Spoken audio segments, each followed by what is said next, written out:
سفیان sorry نے بیان کیا، ان سے منصور نے، ان سے ابراہیم نے، ان سے عبیدہ بن قیس سلمانی نے اور ان سے عبداللہ بن مسعود رضی اللہ عنہ نے کہ نبی کریم صلی اللہ علیہ وسلم نے فرمایا کہ بہترین زمانہ میرا زمانہ ہے، پھر ان لوگوں کا جو اس زمانے کے بعد آئیں گے، پھر ان لوگوں کا جو اس کے بعد آئیں گے، اور اس کے بعد ایک ایسی قوم پیدا ہوگی کہ گواہی دینے سے پہلے قسم ان کی زبان پر آ جایا کرے گی اور قسم کھانے سے پہلے گواہی ان کی زبان پر آ جایا کرے گی۔ ابراہیم نے بیان کیا کہ جب ہم چھوٹے تھے تو گواہی اور عہد کے الفاظ زبان پر لانے کی وجہ سے ہمارے بڑے بزرگ ہم کو مارا کرتے تھے۔ صحیح بخاری حدیث نمبر 3651۔ اسرائیل نے بیان کیا، ان سے ابو اسحاق نے اور ان سے حضرت برا رضی اللہ عنہ نے بیان کیا کہ حضرت ابو بکر رضی اللہ عنہ نے ان کے والد حضرت عازب رضی اللہ عنہ سے ایک پالان 13 درہم میں خریدا۔ پھر ابو بکر رضی اللہ عنہ نے عازب رضی اللہ عنہ سے کہا کہ برا، اپنے بیٹے سے کہو کہ وہ میرے یہ پالان اٹھا کر پہنچا دیں۔ اس پر حضرت عازب رضی اللہ عنہ نے کہا، یہ اس وقت تک نہیں ہو سکتا جب تک آپ وہ واقعہ بیان نہ کریں کہ آپ اور رسول اللہ صلی اللہ علیہ وسلم مکے سے ہجرت کرنے کے لیے کس طرح نکلے تھے، حالانکہ مشرکین آپ دونوں کو تلاش بھی کر رہے تھے۔ انہوں نے کہا کہ مکہ سے نکلنے کے بعد ہم رات بھر چلتے رہے اور دن میں بھی سفر جاری رکھا، لیکن جب دوپہر ہو گئی تو میں نے چاروں طرف نظر دوڑائی کہ کہیں کوئی سایہ نظر آ جائے تو ہم اس میں کچھ آرام کر سکیں۔ آخر ایک چٹان دکھائی دی اور میں نے اس کے پاس پہنچ کر دیکھا کہ سایہ ہے۔ پھر میں نے نبی کریم صلی اللہ علیہ وسلم کے لیے ایک فرش وہاں بچھا دیا اور عرض کیا کہ یا رسول اللہ صلی اللہ علیہ وسلم، آپ اب آرام فرمائیں۔ چنانچہ آپ لیٹ گئے۔ پھر میں چاروں طرف دیکھتا ہوا نکلا کہ کہیں لوگ ہماری تلاش میں نہ آئے ہوں۔ پھر مجھ کو بکریوں کا ایک چرواہا دکھائی دیا جو اپنی بکریاں ہانکتا ہوا اسی چٹان کی طرف آ رہا تھا، وہ بھی ہماری طرح سائے کی تلاش میں تھا۔ میں نے بڑھ کر اس سے پوچھا کہ لڑکے، تو کس کا غلام ہے؟ اس نے قریش کے ایک شخص کا نام لیا تو میں نے اسے پہچان لیا۔ پھر میں نے اس سے پوچھا، کیا تمہاری بکریوں میں دودھ ہے؟ اس نے کہا جی ہاں۔ میں نے کہا کیا تم دودھ دھو سکتے ہو؟ اس نے کہا کہ ہاں۔ چنانچہ میں نے اس سے کہا اور اس نے اپنے ریوڑ کی ایک بکری باندھ دی۔ پھر میرے کہنے پر اس نے اس کے تھن کے غبار کو جھاڑا۔ اب میں نے کہا کہ اپنا ہاتھ بھی جھاڑ لے۔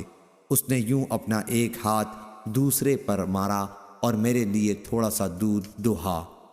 حضرت صلی اللہ علیہ وسلم کے لیے ایک برتن میں نے پہلے ہی سے ساتھ لے لیا تھا اور اس کے منہ کو کپڑے سے بند کر دیا تھا، اس میں ٹھنڈا پانی تھا۔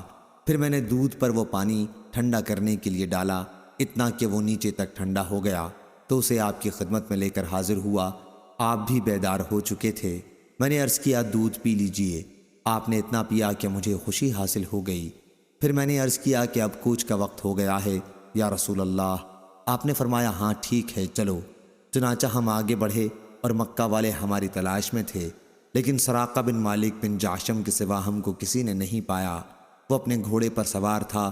میں نے اسے دیکھتے ہی کہا کہ یا رسول اللہ، ہمارا پیچھا کرنے والا دشمن ہمارے قریب آ پہنچا ہے۔ حضرت صلی اللہ علیہ وسلم نے فرمایا فکر نہ کرو، اللہ تعالی ہمارے ساتھ ہے۔ صحیح بخاری حدیث نمبر 3652۔ امام نے بیان کیا، ان سے ثابت نے، ان سے حضرت انس رضی اللہ عنہ نے اور ان سے حضرت ابو بکر رضی اللہ عنہ نے بیان کیا کہ جب ہم غار ثور میں چھپے تھے تو میں نے رسول اللہ صلی اللہ علیہ وسلم سے عرض کیا کہ اگر مشرکین کے کسی آدمی نے اپنے قدموں پر نظر ڈالی تو وہ ضرور ہم کو دیکھ لے گا۔ اس پر حضرت صلی اللہ علیہ وسلم نے فرمایا، اے ابو بکر، ان دو کا کوئی کیا بگاڑ سکتا ہے جن کے ساتھ تیسرا اللہ ہے۔ صحیح بخاری حدیث نمبر 3653۔ عبداللہ بن محمد نے بیان کیا، کہا ہم سے ابو عامر نے بیان کیا، ان سے فلیح بن سلیمان نے بیان کیا، کہا کہ مجھ سے سالم ابو نظر نے بیان کیا، ان سے بصر بن سعید نے اور ان سے حضرت ابو سعید خدری رضی اللہ عنہ نے بیان کیا کہ رسول اللہ صلی اللہ علیہ وسلم نے خطبہ دیا اور فرمایا کہ اللہ تعالیٰ نے اپنے ایک بندے کو دنیا میں اور جو کچھ اللہ کے پاس آخرت میں ہے ان دونوں میں سے کسی ایک کا اختیار دیا تو اس بندے نے اختیار کر لیا جو اللہ کے پاس تھا۔ انہوں نے بیان کیا کہ اس پر ابو بکر رونے لگے۔ ابو سعید کہتے ہیں کہ ہم کو ان کے رونے پر حیرت ہوئی، کیا حضرت صلی اللہ علیہ وسلم تو کسی بندے کے متعلق خبر دے رہے ہیں جسے اختیار دیا گیا تھا، لیکن بات یہ تھی کہ خدا حضرت صلی اللہ علیہ وسلم ہی وہ بندے تھے جنہیں اختیار دیا گیا تھا، اور واقعتاً حضرت ابو بکر رضی اللہ عنہ ہم میں سب سے زیادہ جاننے والے تھے۔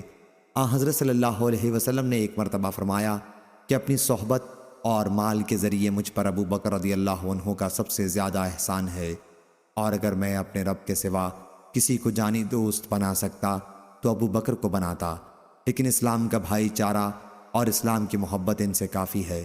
دیکھو مسجد کی طرف تمام دروازے جو صحابہ کے گھروں کی طرف کھلتے تھے سب بند کر دیے جائیں، صرف ابو بکر رضی اللہ عنہ کا دروازہ رہنے دو۔ صحیح بخاری حدیث نمبر 3654۔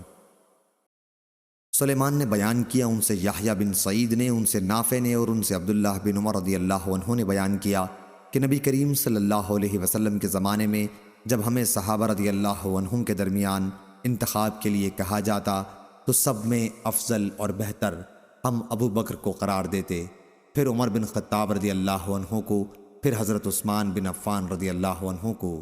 صحیح بخاری حدیث نمبر 3655۔